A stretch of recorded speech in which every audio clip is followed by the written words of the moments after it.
The 2024 BET Hip Hop Awards are taking over Las Vegas, baby. That's right. For the first time ever, we're blowing the roof off of Sin City to celebrate the biggest night in hip hop. Year after year, the BET Hip Hop Awards deliver an unforgettable celebration of the culture where legends, trendsetters, and hitmakers unite. This year is no exception. It's time to turn up and make history, Vegas style. Y'all can stay mad, I hate the money. Take the money, rake it up, shake it, honey. In the club, show some love. Like hip-hop, Las Vegas has a rich history of black entertainers who laid the groundwork. From legendary performances by Nat King Cole, Dorothy Dandridge, and Eartha Kitt to Tupac, Nas, and Kendrick Lamar, credit is due for helping transform Las Vegas into the entertainment capital of the world. So let's take a moment to pay homage to the music pioneers who paved the way for the hip-hop artists whose names have appeared in neon lights and made history. In almost every city's history, there's a connection to innovative African Americans who helped create its infrastructure and impacted its culture. In the city of Las Vegas, that moment was in 1941. More than a decade before the beginning of the Civil Rights Movement and in the midst of nationwide segregation and Jim Crow era policies, developers were breaking ground in the middle of the desert in an area that would later be known as the Vegas Strip. A collective made up of businessmen including Los Angeles hotelier Thomas Hull and Bill Wilkerson, publisher of The Hollywood Reporter and owner of numerous LA clubs, joined forces with the most powerful crime boss of the 21st century, Meyer Lansky, and of course the infamous East Coast mob king, Bugsy Siegel, to bankroll the entire first phase of development. These men had been eyeing the small desert town for a while. For most, Las Vegas was just a Union Pacific Railroad hub that connected Los Angeles to Salt Lake City. There weren't many residents who called Las Vegas home. That was until the construction of the Hoover Dam in 1931. The Hoover Dam was one of the largest and most complex construction projects of its time and attracted a diverse group of people looking for work and desperate to recover from the Great Depression. Now that same year, Nevada became the first state to legalize gambling as a way to boost its economy. Just 2 years later, in 1933, Prohibition ended and the sale of alcohol was no longer illegal. And that was the perfect time for Thomas Hull, Bill Wilkerson, Meyer Lansky, and Bugsy Siegel to put their plan into action. More construction meant more jobs, and Las Vegas became a city of hope for African Americans leaving the South during the Great Migration. The Great Migration saw over 6 million African Americans move from deep southern states like Louisiana, Mississippi, Arkansas, Texas, and Alabama to Las Vegas. They were escaping extremely harsh segregation laws and seeking a better life and jobs. Many African Americans hoped to find more freedom and opportunity in the West, but they quickly learned that Las Vegas was also highly segregated. So much so that Las Vegas was called the Mississippi of the West because they faced the same racism they thought they had left behind. African American residents were restricted from living in many parts of the city, including the newly developing areas around the Las Vegas Strip. So they created their own community on the West Side. Now the West Side was isolated and underdeveloped with limited resources. Despite these challenges though, African Americans turned the area into a thriving community with churches, black-owned businesses, and schools. The El Rancho was the first casino and opened up in April of 1941.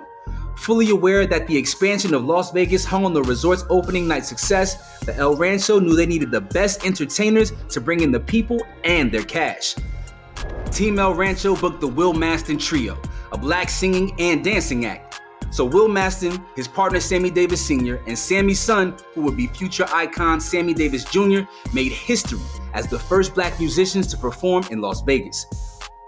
Although Sammy Jr. appeared in his first film in 1933 at just 7 years old, might I add, along with his father and uncle who were already seasoned performers by the time they were hired for the opening, the group was only paid $450 a week compared to their white counterparts who were being paid $1,500 a week. That's crazy. In the years to come, black entertainers were continued to be paid less. They were forced to use the kitchen entrance and were never allowed to stay on the resort property where they performed. Now this applied to even the legends of that time, including Pearl Bailey, Count Basie, and Duke Ellington. In Vegas, for 20 minutes our skin had no color. Then the second we stepped off the stage, we were colored again. The other acts could gamble or sit in the lounge and have a drink, but we had to leave through the kitchen with the garbage, shared Sammy Davis Jr. about his experience performing in Las Vegas. In 1941, a fourth resort casino, the Thunderbird, opened up. And of course, they needed a new show-stopping headliner who could rival the other casinos. The Sands had Old Blue Eyes, Frank Sinatra. The King of Cool, Dean Martin, was at the Flamingo, and the Frontier was raising the stakes with piano-playing showman Liberace. The most popular entertainer at that time was a successful jazz musician named Nat King Cole. Cole was known for hits like Straighten Up and Fly Right, which sold over 500,000 copies in 1943. Other hits included Only a Paper Moon, Route 66, and of course the holiday staple, the Christmas song. But in 1948, Nat ventured into popular music and quickly became a mainstream sensation. That year, he had 2 #1 hit songs. For Sentimental Reasons was #1 on the Billboard charts for 6 weeks and sold over 1 million copies, while Nature Boy also charted #1 on Billboard for 8 weeks and sold over 1 million copies as well. Nat King Cole performed at the Thunderbird Hotel, becoming the first black headliner, and earned $4,500 a week during his residency. His presence as a headliner was groundbreaking because of the segregation policies in Las Vegas at the time. But no matter how successful he was, Cole was not allowed to stay at the Thunderbird or walk the strip. Cole's performances helped push back against those policies because of his undeniable talent and ability to attract large audiences. Cole's successful run played a key role in shifting the culture of Las Vegas entertainment toward integration. White audiences filled seats night after night, unknowingly proving what we now know to be true: the power of black music transcends race. Nearly a decade after black male artists made history, in 1952, dancer, singer, and actress Josephine Baker made more history as the first black woman to have a Vegas residency. Night after night, Josephine Baker sold out the Hotel Last Frontier's Ramona Room. With her success, Josephine gained leverage, and she was in such high demand that she refused to perform for segregated whites-only audiences. Baker even included a clause in her contract to reserve a couple of tables for her friends. Now that's a boss. She also stayed in a cottage on the hotel grounds, which was absolutely unheard of at that time. Josephine Baker's residency highlighted the intersection of racism and entertainment, and she used her star power to challenge segregation.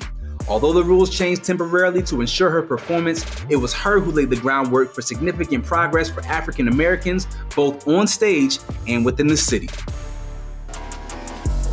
By early 1955, the Strip was home to 7 extremely popular casinos, attracting over 8 million tourists and generating more than $200 million in revenue for the city.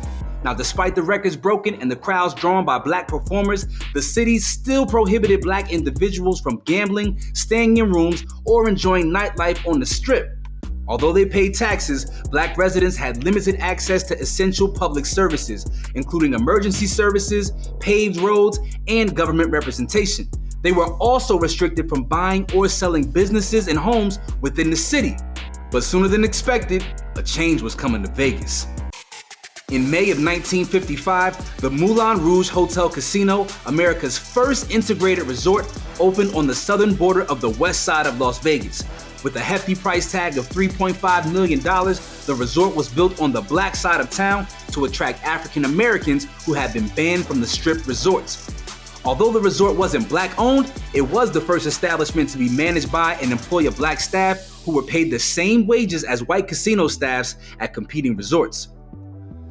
Celebrities including Harry Belafonte, Dinah Washington, and Louis Armstrong blessed the Moulin Rouge with their presence. Since the Moulin Rouge featured the best entertainers, black showgirls, and a special 2 a.m. show, white patrons from El Rancho, the Sahara, the Sands, Tropicana, and the Flamingo flocked to the west side to hang out and play with the cool kids. Only open for 6 months, the integrated Moulin Rouge ignited change, and almost 5 years later, March 25, 1960, marked the end of segregation in Las Vegas. In 1973, black artists continued to receive top billing in Las Vegas.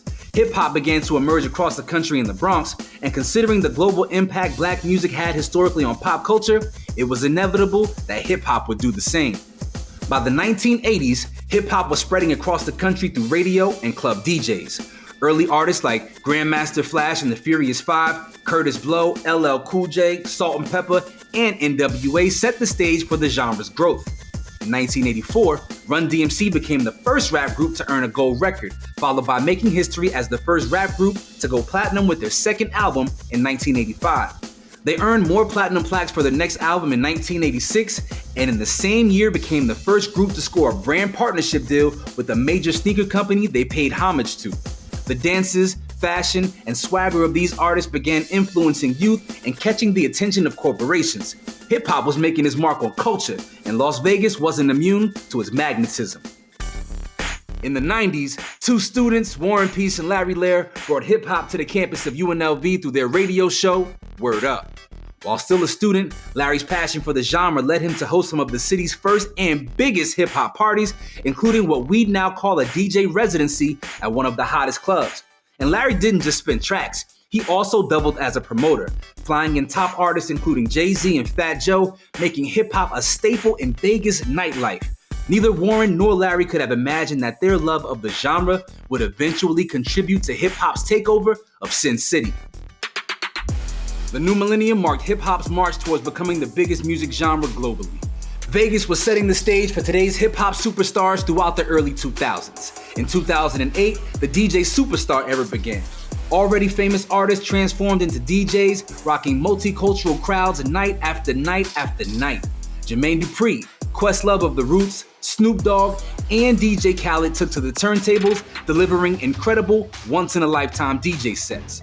In 2012, fans witnessed Kanye West, aka Yeezy World Peace, perform a 3-hour DJ set. And by 2016, Atlanta's king of crunk Lil Jon secured a DJ residency with one of the hottest clubs on the Strip after a 5-year engagement at a completely different spot. Get this, rap superstars turned DJs brought in over $100 million in event sales and more than $1 billion in overall annual revenue per hotel for keeping the party going in the desert. Fast forward to the last 10 years, and hip-hop is now bigger than ever. With their names in bright lights, rappers have dominated music and entertainment in the city. From day parties to festivals, nightclubs, and concerts, hip-hop has truly found its home in Las Vegas. Genre icons have set new milestones, breaking box office records and drawing global fans to see their favorite artists. In 2019, Drake kicked off his residency at Wynn Las Vegas, selling out the 5,000-person venue for 12 nights, reportedly earning over $500,000 per performance. You do the math. That same year, Cardi B made history as the first female rapper to hold a residency in Vegas. With just 5 performances at Chaos nightclub inside Palms Casino Resort, Cardi drew massive crowds and generated millions in ticket sales alone. 2019 kept bringing the heat with the Day in Vegas festival and has been said to be one of the biggest hip-hop events ever to hit Las Vegas. The 3-day festival drew around 60,000 fans and featured headliners like Kendrick Lamar, Travis Scott, and J. Cole, making it a historic moment for hip-hop lovers and connoisseurs alike. And in 2021, Usher launched his 2-year residency called Usher My Way, the Vegas Residency. Originally planned to run for 12 shows at the Coliseum at Caesar's Palace, however, due to high demand, the residency was extended several times, with additional dates added in 2022 and 2023 between Caesar's Palace and Dolby Live at Park MGM. The 2-hour show is a tribute to the 8-time Grammy winner who sold over 100 million records worldwide over the course of his career, making him one of the best-selling music artists of all time, regardless of genre. The high-energy, immersive concert experience featured a grand opening, a roller skating sequence, spectacular showmanship, guest appearances by Ye collaborator Lil Jon, certified platinum Confessions producer Jermaine Dupri, legendary rapper Snoop Dogg, and fellow R&B titan Chris Brown. But the guest appearances were not just on the stage, they were of course in the audience too. Janelle Monáe, Keke Palmer, Saweetie, Victoria Monet, and Issa Rae were a few of the lucky ones who got up close and personal as Usher serenaded them, turning every intimate moment into viral magic.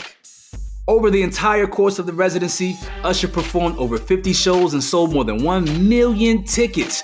With consistently sold out shows and high ticket demand, the residency was highly profitable and grossed over $100 million in ticket sales. The party, though, isn't just limited to concerts. Nightclubs have been a staple of Las Vegas nightlife since its inception in 1941. Dre's Beach Club and Nightclub has been a prominent venue since 2014, featuring residencies from artists like 50 Cent, Future, Rick Ross, Migos, Ray Shrimmer, T.I., Big Sean, Pusha T, Chris Brown, and Lil Wayne. From the 20th century to the new millennium, a long list of exemplary talented entertainers contributed to the growth of Las Vegas. Singers, dancers, and even MCs deserve recognition for sharing their artistry and helping to establish the city as the entertainment capital of the world. From the sacrifices of early performers during segregation to the cross-cultural appeal that has made hip-hop the top-selling music genre, it is officially time to celebrate. And with BET bringing the 2024 Hip Hop Awards to Dre's Beach Club and Nightclub, there's no doubt that this is another landmark year for the genre on the Strip. If the past is any indicator, the future of hip hop is as bright as the neon lights that Vegas is famous for.